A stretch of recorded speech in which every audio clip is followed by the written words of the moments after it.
All right, welcome everyone to what will definitely be a very special program today. It's the next iteration of the project Music Words by Inna Faliks. It has a history and it will have a bright future as well. I want to say first that Inna has a long history at the Wende Museum as well. She's almost a musician in residence here. We did a lot of projects together, and I just want to mention two of them. One was a special program she created around Mikhail Bulgakov's novel The Master and Margarita, which was really, really special. And then also, we were very happy to host here a presentation of her autobiography, Weight in the Fingertips, a musical odyssey from Soviet Ukraine to the world stage, which is a really beautiful book, and if you don't know it, please order it and read it.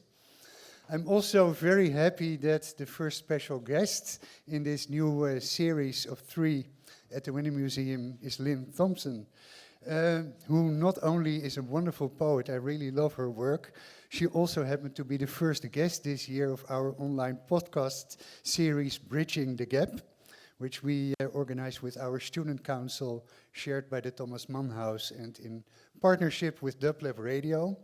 It was a really, really special interview, and I would also recommend you to check it out later when you have a chance.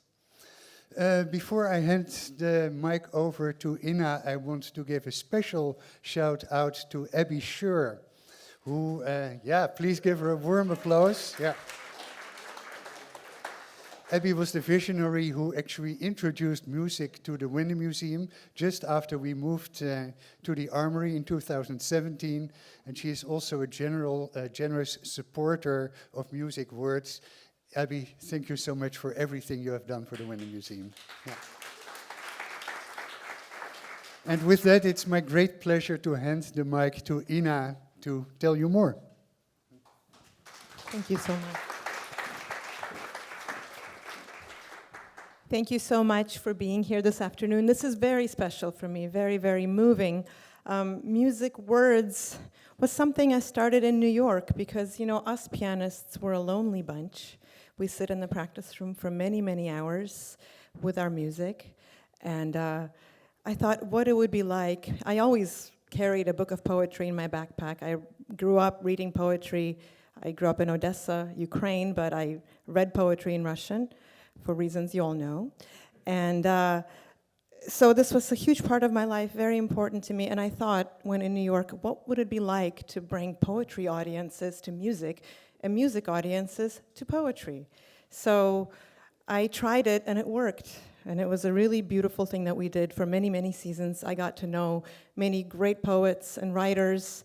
And it was just a wonderful series that continued for a while and then became a radio broadcast I did in Chicago and led to more collaborations. But then I moved to LA and this kind of took a back seat, but in my mind it was always around and informed a lot of the work that I've done since then, both my writing and my recording projects and my work with composers. So finally, somehow it felt right to bring it back to LA, and I couldn't think of a better place to do this than the Wende. And I'm just so moved and so thrilled. I'm grateful to Yus and to Abby and to all of you for being here. I'm very, very grateful to Lynne for being our inaugural Music Words LA poet. She's wonderful. And you're probably wondering, well, how do I make sense of all this? There's a lot on this page in front of me. What do I do? You don't have to do anything. Don't try to find logical connections between the poems you hear and the sounds you hear, but just try to feel and enjoy the images that strike you and take you with them onto the next thing. It's just meant to be a seamless dialogue, and every single iteration is different. So I also want to mention that on the program is some music by my dear friend Veronica Krauses, and Veronica is here. And she's always been a huge supporter of Music Words, and she's written some great music for me that the Wende supported as well. So just a group of friends, wonderful, special place. Let yourself be carried by the words and the music and enjoy. And here's Lynne.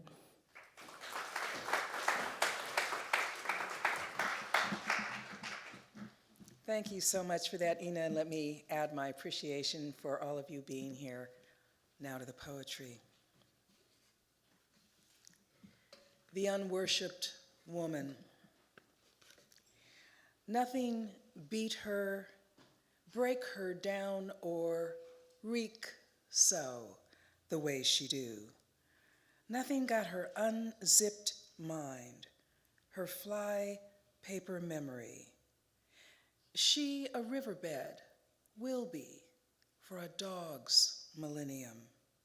She gone lost to her unborns.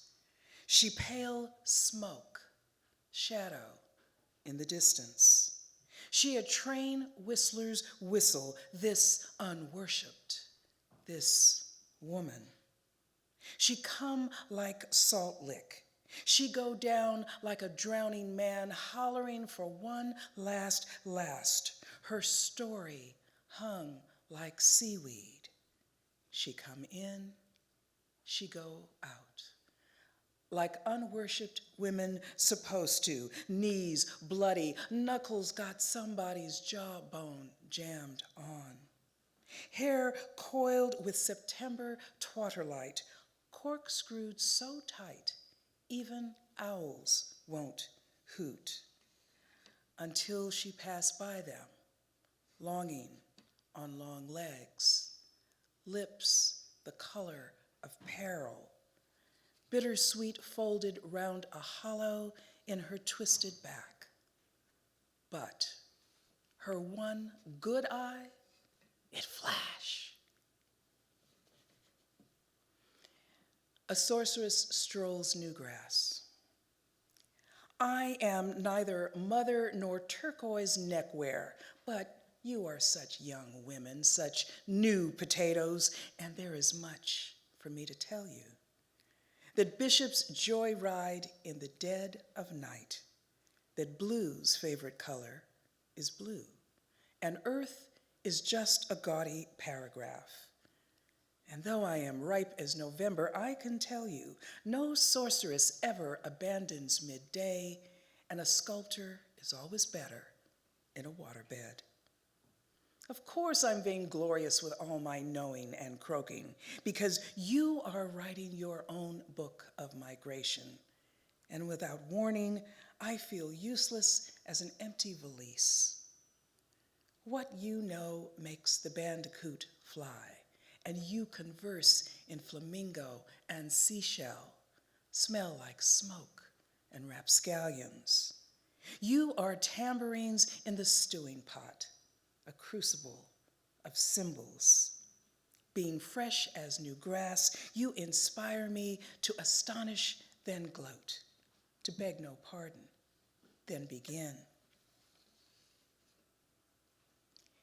Ebb tide. He said, one day when we are old, and his saying so was pure joy, for even as we savored last summer's berries in our mouths, forced the juice from the pulp with our tongues, we knew one day he will be bent, perhaps away from me, or I will have to ask him to tally the chain of days we have made, and have to ask him more than once. Then again, it could be he said nothing at all. Perhaps I only saw him rise to open a window to listen to twilight's breeze rustle aspen. And just this morning, didn't he fill a vase of lisianthus with fresh water?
Percussion.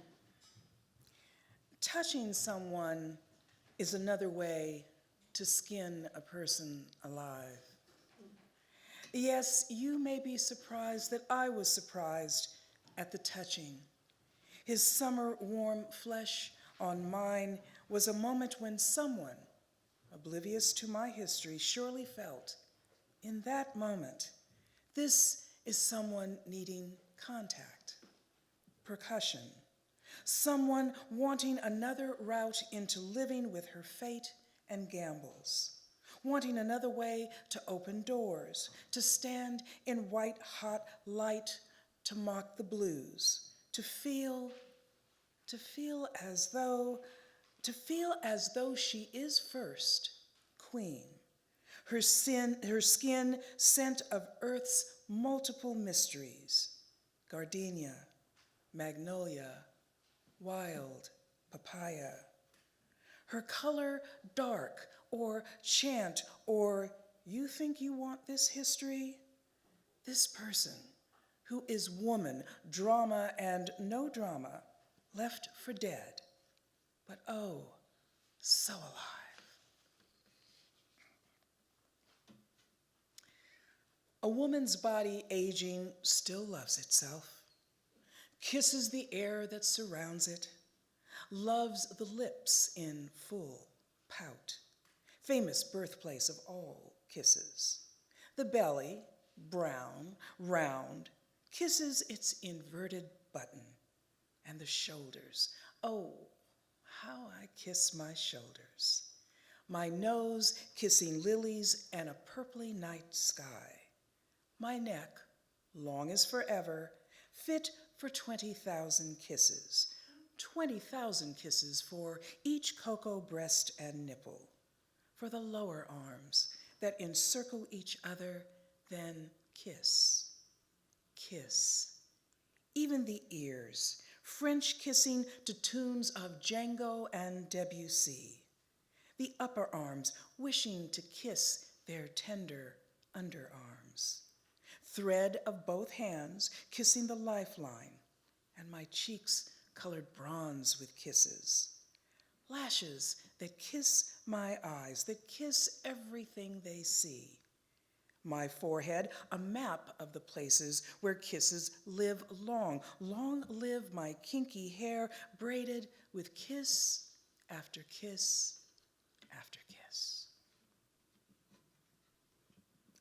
Assemblage.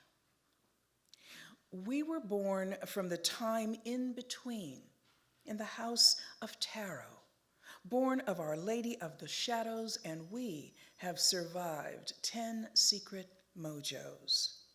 We got a conjure bag, got good luck tokens and some herbs. We know how to catch a unicorn because we are spirit catchers. We are not some high priestess, but we have a view from the sorcerer's window, have never belonged to the black crows in the white section only. We are not one of those midnight Madonnas, but neither are we rainbow babes in the woods. Sometimes we dream about grandmother's house when it was indigo mercy. Was she bequeathed us her house of the open hand so we wouldn't live an imitation of life, so we could live as lullaby, Sheba, red bone, and black crossing.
like choosing which one to be forever changed into. The dragonflies are only the first thing. There are places, still, that no moonlight ever conquers, and there's a meadow I can't stop coming back to. There's a slant of light I used to call self-portrait, having been lost unfindably where dragonflies are only the first thing. It's easy to confuse estrangement with what came before. When did our yards get this swollen?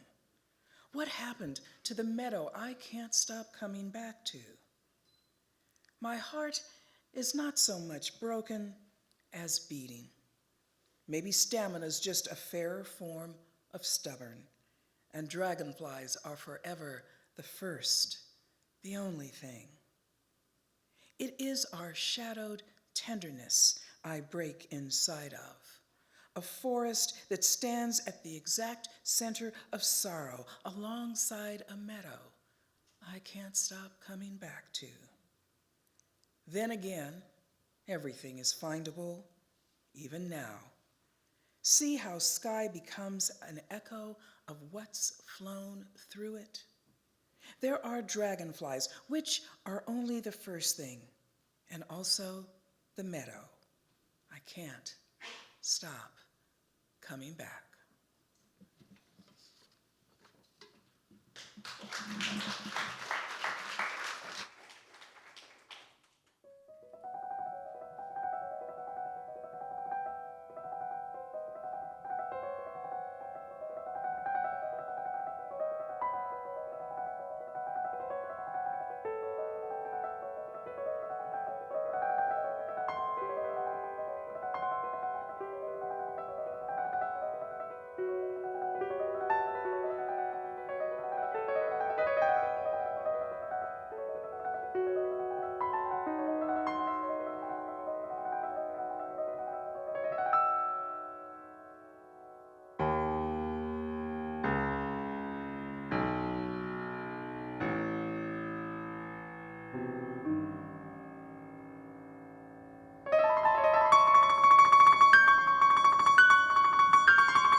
A little fun with this one.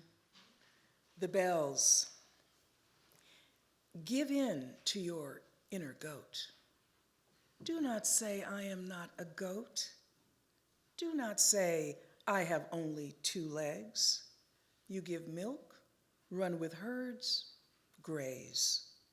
Remove the latch on your mind. Bah!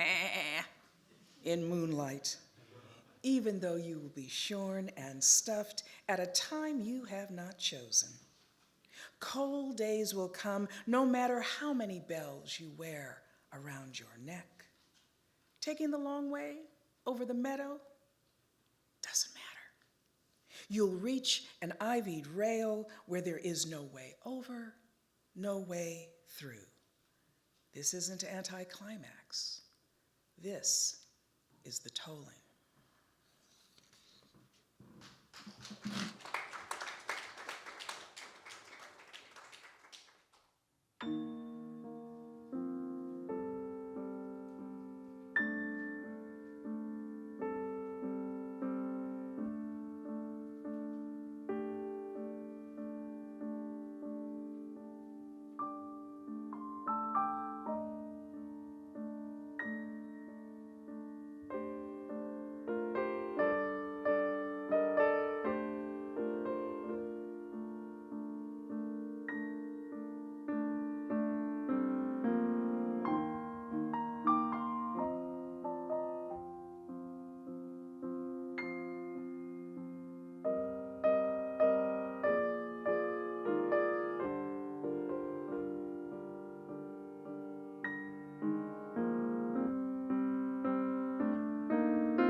A confluence of women, and always the sense we've assembled ourselves as barmaids or burdens of proof, courtesans or drama in the style of all's well that ends as long as it doesn't end in fine print.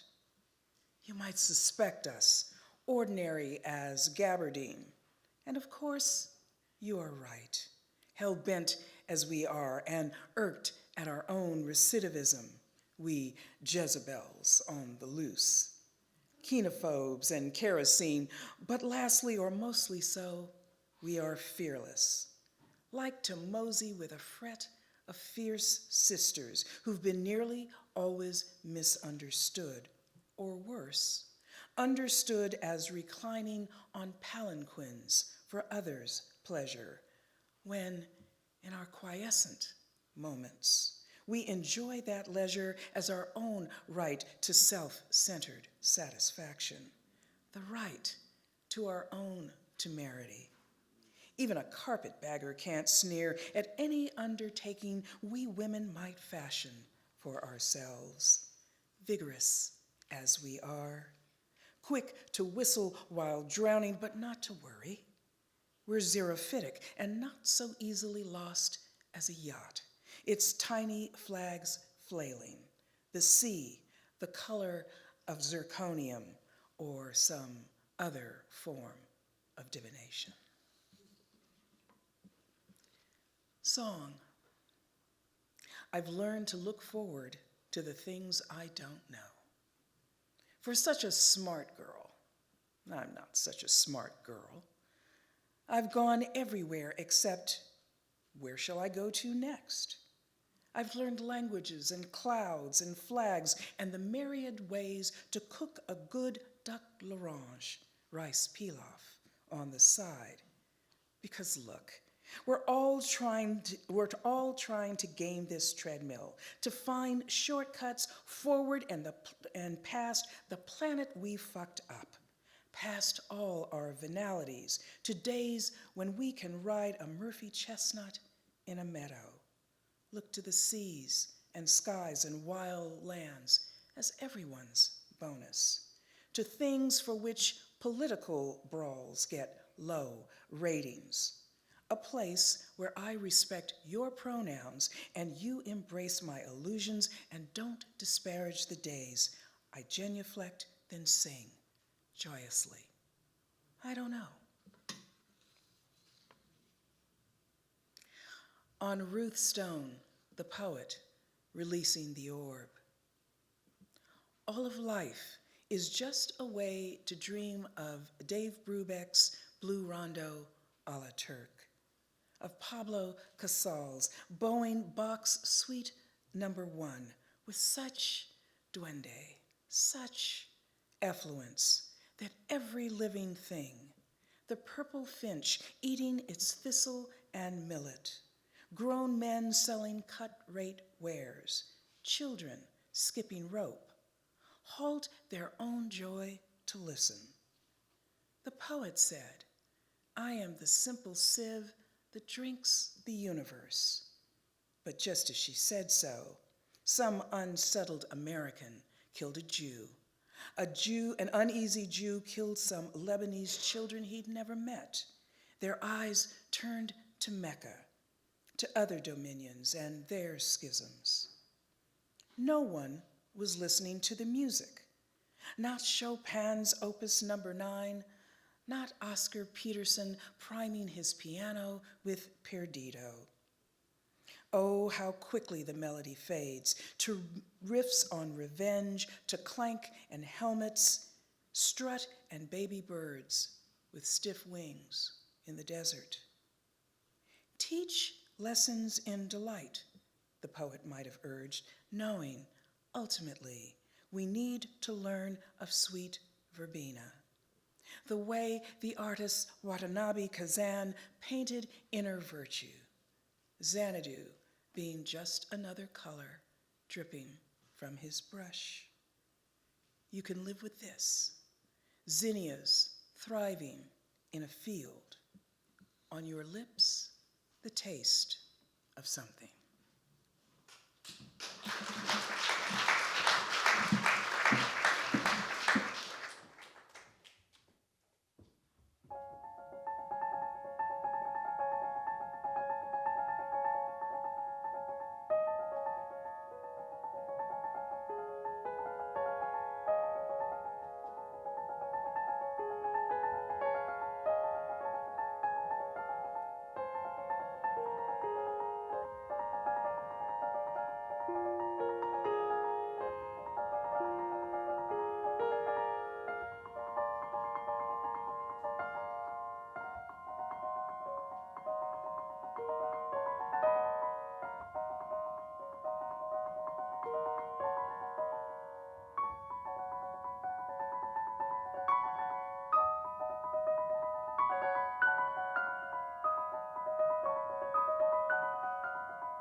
accept. More conscious each day of each every day. I pray I will release them more easily than I released the kind of loving that is only returned when it has been returned. This is the most difficult of lessons to reconcile. How to set loose a gladness you can't believe will be found anywhere until you begin to believe there's a joy to be found in just spotting the axolotl in its native habitat in the Valley of Mexico, in the delicate and meaty iced or pickled oyster, the shock of Judy Collins' prescient Pretty Polly. It is then consciousness becomes what it is meant to be, wonderment and thunderbolt, an audacious stupefaction, even if only in twinklings, which is fine, which is all we can ask of our privilege to walk with bare feet through blue grasses, knowing, understanding what sweetnesses these will be to surrender, except for mint, chamomile, thyme, except for the inedible pith of passion fruit that will obsess us even as we return to cool ground, indefatigable ghosts. Canticle at twilight. Floating like a feather, like a single grain in the sea, grateful despite being alive, craving grace as I crave evening, cradling rage as I cradle no vicar. I think I might just be a clock and juju power in a terrible century, a needle and the way to plunge it in, dancing through a meadow, away, floating like singular rage, unlike 20 sheaves of feathers, like a vicar alive and dancing anyway, craving this terrible century and every clock cradled in the sea. I think I'll always be the needle, grateful for my grain and juju power, and all the ways to plunge into it in this meadow, just for an evening.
Lost Sonata.